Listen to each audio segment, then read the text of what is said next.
तो नमस्कार दोस्तों, मेरा नाम अभिषेक और सभी विद्यार्थियों का स्वागत है हमारे चैनल पे। दोस्तों इससे पहले हम दोस्तों कल का वीडियो में दोस्तों हमने पढ़ा था यानी कि भारत में तुर्क शासन की स्थापना और महमूद गौरी के बारे में पढ़ा था। जी हाँ, तो महमूद गौरी के बारे में पढ़े थे। तो आज की इस वीडियो में बात करने वाले हैं कि कुतुबुद्दीन ऐबक के बारे में पढ़ने वाले, ठीक है ना। कुतुबुद्दीन ऐबक के बारे में पूरा पढ़ेंगे, ठीक है ना। इस वीडियो में हम चर्चा करेंगे कुतुबुद्दीन ऐबक का जीवन परिचय, उनके सामने जो कठिनाई समस्या क्या था उनके बारे में पढ़ेंगे, इनकी उपलब्धि क्या थी वो पढ़ेंगे, और कुतुबुद्दीन ऐबक को एक शासक के रूप में कैसा था ये पढ़ेंगे।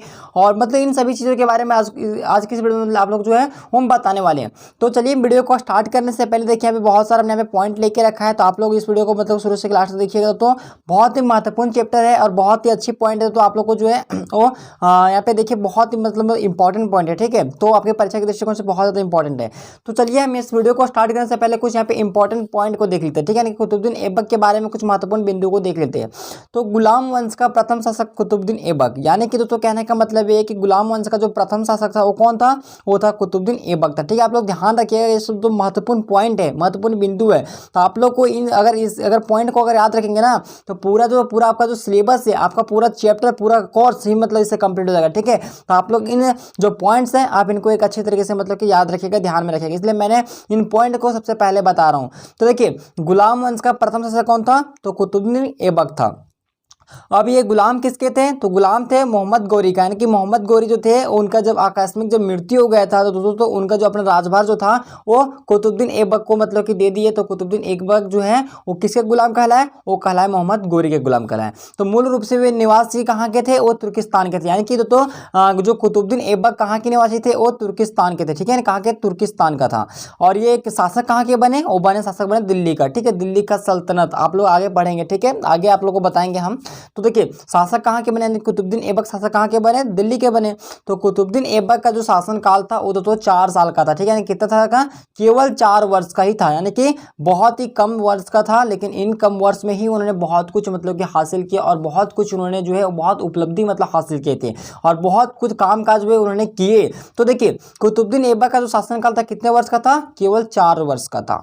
इनकी जो मृत्यु हुई कब हुई थी? 1210 ईस्वी में हो गई, यानी कि जो इनकी मृत्यु हुई वो 1210 ईस्वी में जो है इनकी मृत्यु हो गई। और इनका शासन काल की अगर बात करें तो 1206 ईस्वी से, ठीक है, 1206 ईस्वी से लेके 1210 ईस्वी तक इनका शासन काल चला और 10 में ही इनकी जो है वो मृत्यु हो गई। और इनका जो मृत्यु हुआ वो कहां पर हुआ? तो इनकी जो मृत्यु हुआ था तो वो लाहौर में हुआ था, ठीक है। महत्वपूर्ण फैक्ट है, महत्वपूर्ण इंपॉर्टेंट पॉइंट्स है, आप लोग इनको जरूर से जरूर याद रखिएगा। इसको जो कॉपी में आप नोट डाउन कर लीजिए दोस्तों, क्योंकि बहुत ही महत्वपूर्ण पॉइंट है।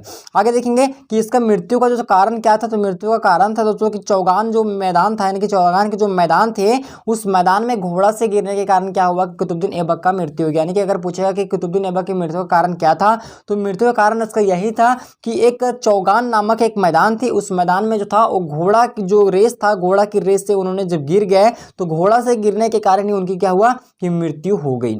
तो कुतुबुद्दीन ऐबक की मृत्यु के बाद उन्हें दफनाया कहाँ गया? अब ये भी प्रश्न बनती है कि मान लीजिए अगर उनकी मृत्यु हुई तो कहाँ दफनाया गया? तो उसका जो मतलब शव था उसको लाहौर में दफनाया गया, ठीक है। इनकी जो बॉडी है उनकी लाहौर में दफनाया गया। अब देखिए कुतुबुद्दीन ऐबक को नियमों पूर्वक दास्ता से मुक्ति 1208 ईस्वी में गयासुद्दीन मोहम्मद दास्ता मुक्ति पात्र प्राप्त करके उनको जो है वो प्राप्त हुई, ठीक है। और ऐबक शब्द है एक तुर्की शब्द है। मान लीजिए अगर कुतुबुद्दीन ऐबक, तो कुतुबुद्दीन ऐबक जो है, ऐबक कौन सा शब्द है? तो ऐबक जो एक तुर्की शब्द है और तुर्की शब्द का अर्थ होता है चंद्रमा का देवता, ठीक है। तुर्की शब्द का क्या अर्थ होता है?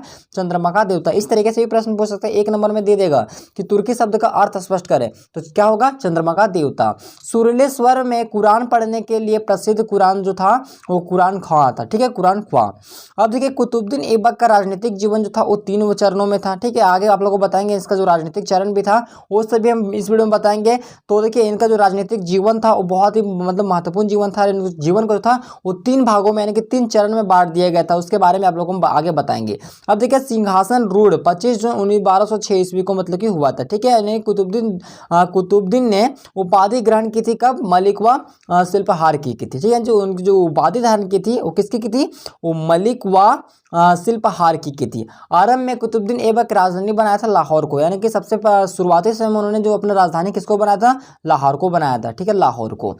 और भारतीय प्रदेशों में सूबेदार नियुक्त किया गया। उत्तरायण के द्वितीय जो युद्ध हुआ था उसके बाद किया गया था। द्वितीय युद्ध कब हुआ था? 1192 ईस्वी में हुआ था। यानी कि तराइन के दूसरे युद्ध कब हुआ था? तो 1192। बहुत ही महत्वपूर्ण प्रश्न, तो ऑब्जेक्टिव प्रश्न में डाल देगा कि तराइन का द्वितीय युद्ध कब हुआ था? तो 1192 ईस्वी में हुआ था।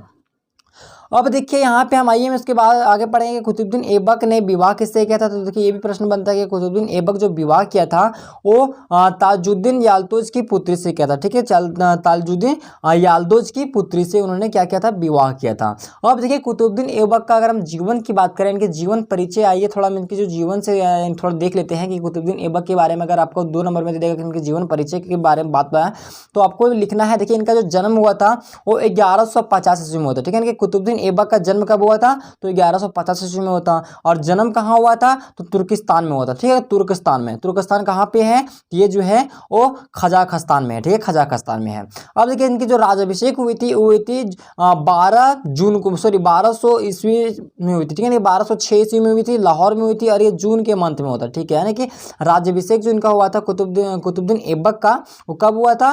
तो जून 1206 ईस्वी में लाहौर में हुआ था। इनकी शासनकाल की अगर बात करें तो शासनकाल इनका तो 1206 से 1210 ईस्वी तक रहा था। ठीक है, इनके कुतुबुद्दीन ऐबक का जो शासनकाल रहा वो 1206 से 1210 ईस्वी तक रहा है। अब देखिए इनके द्वारा कौन कौन से युद्ध लड़े गए? तो तराइन का युद्ध लड़ा गया था जो मोहम्मद गोरी की ओर से लड़ा गया था। ठीक है, छंदवाड़ का युद्ध लड़ा गया।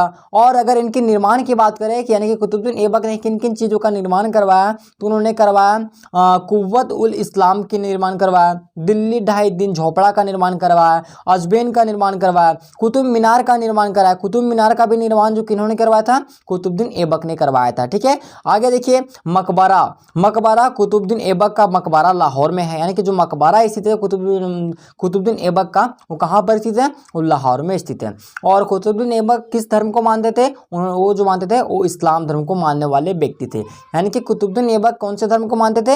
इस्लाम धर्म को मानते थे। इनकी मृत्यु कब हुई? तो 1 दिसंबर सन 1210 ईस्वी को जो था इसकी मृत्यु हो गई थी। यानी कि कुतुबुद्दीन ऐबक की मृत्यु कब हुआ? तो 1 दिसंबर 1210 ईस्वी को इनकी मृत्यु जो है वो हो गया। और इनका मृत्यु स्थान कहाँ था? लाहौर में था। और लाहौर में ही जो इनकी जो क्या बोलते शव यानी कि बॉडी को जो है लाहौर में ही दफनाया गया था। अब आइए हम देखते हैं कुतुबुद्दीन ऐबक की कठिनाई या समस्या। इनके सामने जो था कौन कौन सी कठिनाई थी, कौन कौन सी समस्याएं थी, ये बहुत ही महत्वपूर्ण प्रश्न है। ठीक है, इसको आप लोग अच्छे से कंप्लीट कर लीजिए। बड़ा प्रश्न तो 15 नंबर का प्रश्न है। ठीक है, आप लोग इसको अच्छे से मतलब कि इसको कंप्लीट कर लीजिएगा। देखिए यहाँ बोल रहा है कुतुबुद्दीन ऐबक की कठिनाई भी दे सकता है या समस्या भी दे सकता है, दोनों मतलब एक ही होगा। ठीक है, कठिनाई पूछे समस्या पूछे आपको यही आंसर लिखना है। ठीक है, पहली अगर समस्या की बात करें तो अमीरों की समस्या। तो ऐबक जब राजगद्दी पर बैठा तो उसके सामने अमीर उससे अपना सुल्तान स्वीकार करने के लिए मतलब कि तैयार नहीं थे। तो याल्दोज कुबाचा तथा खिलजी सरदार उसकी अधीनता स्वीकार कर अपना अपमान समझते थे। और इस कठिन परिस्थिति के निराकरण के लिए ऐबक को भी मतलब कि संघर्ष काफी करना पड़ा था। यानी कि अमीरों की समस्या का जो उन्हें सामना बहुत ज्यादा करना पड़ा था, क्योंकि जो अमीर व्यक्ति लोग थे वो उनकी जो अधीनता थी वे स्वीकार नहीं करना चाहते थे। उन्हें लगता था कि अगर मैं उनकी अधीनता स्वीकार करूंगा तो मेरी मतलब कि अपमान वगैरह होगा। इसलिए उन्हें क्या हुआ, यानी कि कुतुबुद्दीन ऐबक को अमीरों की समस्याओं का जो सामना करना पड़ा, उनकी कठिनाई का सामना करना पड़ा। दूसरा पॉइंट देखिए हिंदू राज्य। तो हिंदू राज्यों की बढ़ती हुई शक्ति भी ऐबक के लिए एक चुनौती बनी हुई थी। ठीक है, क्योंकि उत्तर भारत के हिंदू शासक उसे विदेशी आक्रमणकारी मानकर उससे अधीन होने वाली अपेक्षा उसके सत्ता के विरुद्ध विद्रोह करने में तत्पर रहे थे। ठीक है, तत्पर रहे थे। अगला देखिए सीमा प्रांतों की सुरक्षा। तो ऐबक के लिए आवश्यक था कि वह सीमा प्रांतों की सुरक्षा सही तरीके से प्रबंध करे। और ख्वारिज़्म के मध्य एशिया में जिस विशाल साम्राज्य की स्थापना की थी उससे एक देखते हुए उससे मतलब ऐसा करना भी मतलब कि उनके लिए एक जरूरी था। तो सीमा प्रांतों की सुरक्षा भी उनके लिए एक बड़ी कठिनाई थी। ठीक है, अगला प्रश्न देख लीजिए। अगला पॉइंट है कि सशक्त सामंत व अधिकारी। तो इसके शासन के अंतर्गत तुर्की सम्मानों व अधिकारियों में पारस्परिक वैमनस्य और संघर्ष था। ठीक है, तो ऐबक को यह आशंका होने लगी थी कि भारतीय नरेश इसका लाभ उठाकर स्वतंत्र होने का प्रयत्न करने लगेंगे। ठीक है, यानी कि ये किनको होने लगता था? ये कुतुबुद्दीन ऐबक को, यानी कि जो सशक्त सामंत व अधिकारी जो था इसके शासन के अंतर्गत क्या हुआ कि जो तुर्की सामंत थे उनके अधिकारियों में एक पारस्परिक क्या हुआ, वैमनस्य उत्पन्न होने लगा। ठीक है, वैमनस्य संघर्ष होने लगा। और ऐबक को इस आशंका होने लगी थी, यानी कि उनको कुछ आशंका हो रहा था ये कि भारतीय नरेश 1947 जो है इसका लाभ उठाकर वे स्वतंत्र होने का जो है प्रयत्न करने लगे, यानी कि जो है वो आज़ादी का जो है आज़ाद होने का यानी कि स्वतंत्र होने का वह प्रयास करने लगेंगे। तो इस चीज़ का उनको जो क्या था वो भय था, डर था। अगला देखिए आंतरिक आसक्ति, ठीक है, आंतरिक अशांति व अव्यवस्था। तो संपूर्ण उत्तरी भारत में विद्रोही के कारण आंतरिक व्यवस्था, प्रशासन और कानून शिथिल हो गए थे। चतुर्दिक अशांति और अव्यवस्था व्याप्त थी। ऐबक के लिए अस्थायी साम्राज्य करने के लिए शांति, कानून और व्यवस्था स्थापित करना एक अत्यंत आवश्यक था। अब देखिए कुतुबुद्दीन ऐबक की उपलब्धियां। दोस्तों बहुत ही महत्वपूर्ण प्रश्न है कि कुतुबुद्दीन ऐबक की उपलब्धि बहुत ही महत्वपूर्ण है। ये 15 नंबर का प्रश्न दे देगा, ठीक है, कि कुतुबुद्दीन ऐबक की जो है क्या उपलब्धि थी, इसके बारे में आप लोग चर्चा करें। तो देखिए इसकी पहली अगर उपलब्धि की बात करें तो तुर्की सरदारों का सहयोग, ठीक है, तुर्की सरदारों का सहयोग।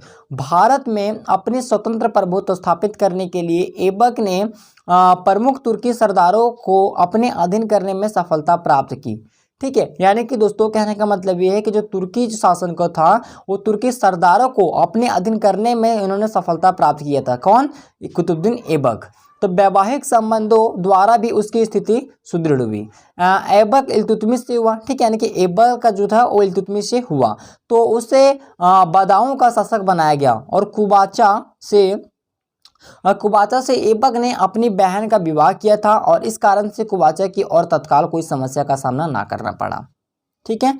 अब अगला देख लीजिए यल्दुज का दमन एवं गजनी से संबंध विच्छेद।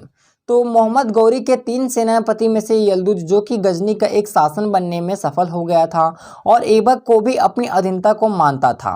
तो 1208 ईस्वी में यल्दुज ने मुल्तान पर आक्रमण कर अपना अधिकार कर लिया था, ठीक है, और ऐबक जो था वो उसके सैनिकों के प्रति गजनी निवासियों के असंतोष का लाभ उठाकर यल्दुज गजनी वापस प्राप्त करने में सफल हो गया और गजनी पर ऐबक का कब्जा 40 दिनों तक रहा। यानी कि जो गजनी पर जो ऐबक का कब्जा हुआ था वो कितने दिन तक हुआ था? वो 40 दिन तक रहा था। तो ऐबक को गजनी अभियान का सबसे बड़ा लाभ यही मिला कि भारत गजनी से संबंध विच्छेद हो गया और ऐबक की शक्ति का जो पता चल गया तो ऐबक के स्वतंत्र अस्तित्व को भी मतलब कि मान्यता प्राप्त हो गई। तो ये जो था वो दूसरा पॉइंट था, यल्दुज का दमन एवं गजनी से संबंध विच्छेद, ठीक है। अगला पॉइंट देखिए कि बंगाल अलीमर्दन द्वारा अधीनता स्वीकार, ठीक है, बंगाल अलीमर्दन द्वारा अधीनता स्वीकार। तो मोहम्मद बख्तियार खलजी की मृत्यु के बाद अलीमर्दन खां खलजी बंगाल व स्वतंत्र शासन का बैठ गया, ठीक है। यानी कि दोस्तों कि मोहम्मद बख्तियार खलजी की मृत्यु के बाद क्या हुआ कि अलीमर्दन खान, ठीक है, अलीमर्दन खान खलजी बंगाल का क्या स्वतंत्र शासक बन बैठा। तो खलजी सरदारों के आपसी संघर्ष के फलस्वरूप अलीमर्दन भागकर ऐबक की शरण में आया। यानी कि जब बंगाल का जब शासक बन गया कौन, देखिए अलीमर्दन खान खलजी बंगाल का जब स्वतंत्र शासक बन गया तो खलजी जो सरदार थे उनके आपस में संघर्ष होने लगा, तो अलीमर्दन भागकर ऐबक की शरण में चला गया। तो ऐबक प्रतिबंध कैमज रूमी मदद से अलीमर्दन का बंगाल सूबेदार बनाया गया और ऐबक की अधीनता को स्वीकार कर लिया। अब देखिए राजपूत, तो राजपूत की ये भी उनकी एक बड़ी उपलब्धि थी कि गजनी तथा बंगाल की समस्याओं में अधिक व्यस्त रहने से ऐबक को राजपूतों पर दबाव डालने का समय नहीं मिल सका और कालिंजर व ग्वालियर पुनः जीतने की योजना नहीं बन सकी। 5वां पॉइंट निर्माण कार्य।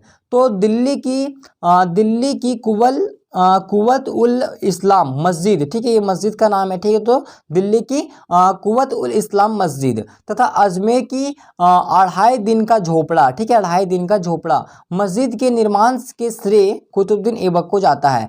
यानी कि कहने का मतलब ये है कि कुव्वत उल इस्लाम मस्जिद तथा अजमेर की 2.5 दिन का झोपड़ा, आप लोग को मैंने पहले ही बताया था कि इसका जो निर्माण है वो किन्होंने करवाया था, इसके निर्माण का श्रेय कुतुबुद्दीन ऐबक को जाता है। तो इस तरीके से भी प्रश्न दे सकता है कि कुतुबुद्दीन ऐबक कौन कौन से मस्जिद का निर्माण करवाया था, या फिर इस तरीके से ये पूछ सकता है कि कुव्वत उल इस्लाम मस्जिद का निर्माण किसने कराया था, तो कुतुबुद्दीन ऐबक ने कराया था, या फिर 2.5 दिन का झोपड़ा का मस्जिद किसने कराया था, तो इसका भी जो था वो कुतुबुद्दीन ऐबक ने ही करवाया था। तो प्रसिद्ध कुतुब मीनार के निर्माण का कार्य भी मतलब ऐबक ने ही शुरू किया था। यानी कि अभी आप लोग देखें कुतुब मीनार का तो नाम सुने होंगे, तो कुतुब मीनार का भी निर्माण का जो कार्य है वो कुतुबुद्दीन ऐबक ने ही शुरू करवाया था। तो तीनों इमारतों में विस्तार एवं पूरा करने का श्रेय जो है वो इल्तुतमिश को भी है। ठीक है, तो आइए इस वीडियो में हम यहाँ पे जो है पूरा मतलब कुतुबुद्दीन ऐबक के बारे में पूरा पढ़ लिए। अब इससे एक अगली वीडियो लाएंगे आप लोग के लिए, उसमें आप लोग को बताएंगे कि कुतुबुद्दीन ऐबक का राजनीतिक जीवन के बारे में बताएंगे और इनकी